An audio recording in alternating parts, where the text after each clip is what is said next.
My dad was a baseball player, my brothers were baseball players, and so that's what I wanted to do. That was my life. You know, that was it. And if I couldn't do that, I really didn't think there was much else to do. That is why I thought I was here, was to play ball. Yeah. And so that was my dream.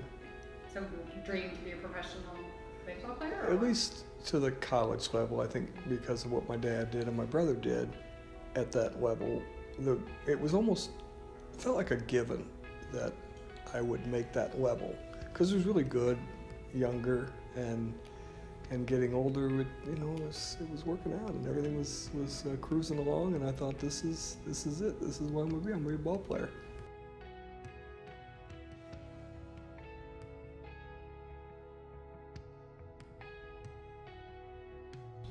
It changed in high school.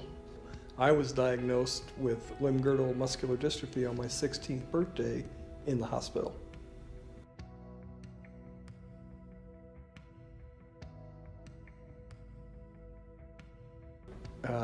For me, I was crushed. I thought that's the end of life, because there's no other purpose in going on if you can't play ball.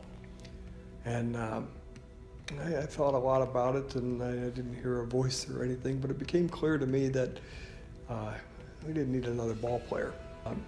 Yeah, I went to Indiana University and went through that, and the disease continued to get worse. So my type of disease is called limb-girdle dystrophy. It's the girdle area, or your stomach and chest and back, and then the limbs that come off the girdle, which is the arms and legs. And they kept getting weaker and weaker. And I really felt it my sophomore year, and I was studying optometry in college, and when I found out that it was really affecting my hands, I had to switch. And so I switched to business because I didn't know what else to do. And then went into accounting because it just seemed like a natural fit.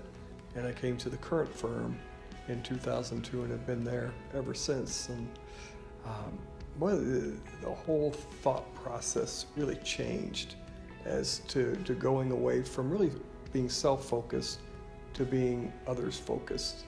You know, choosing service over self and really thinking outside of myself. And my faith helped with that. But it really was a huge change from that period of, say, 25 years old to 30 and beyond.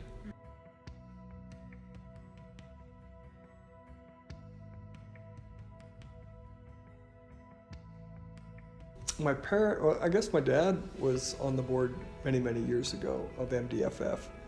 And I asked him, do you want me to help? And so I got to meet some of the kids and the people affected by MD, and it just affected my heart. And I have such a love for the folks who are going through something that I can, and I want to help them in any way that I can. I want to meet these folks. I want to tell them that there's tremendous hope, that there's opportunities, and it can be very, very good. Even though the sickness is terrible, it's awful, but good can come out of it, and it has for me, and I want to share that with the younger folks and some of the adults. Yeah, with MDFF's, the vision or the mission of MDFF is to help those folks earn more independence. And that's really the focus, and MDFF is trying to provide goods and services to help them with that independence. Some of the things that we offer are just incredible. Our biggest one, our kind of crown jewel project, is the van a year for 5 years, where we're buying a handicap accessible van for a family for each of the 5 years beginning in 2016. So from 2016 to 2020, MDFF is going to purchase a van, and there's an application process on our website, and people will provide the information that we need, and we'll go through a process, and we plan to buy vans for that every year for that 5-year period. And we're really excited about it, because that transportation is one of the biggest needs that we've heard families have.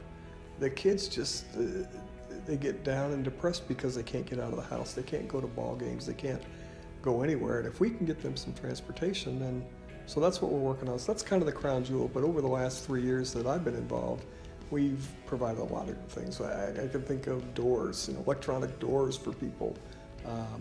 We've provided a lot of ramps. We've built a lot of ramps for people.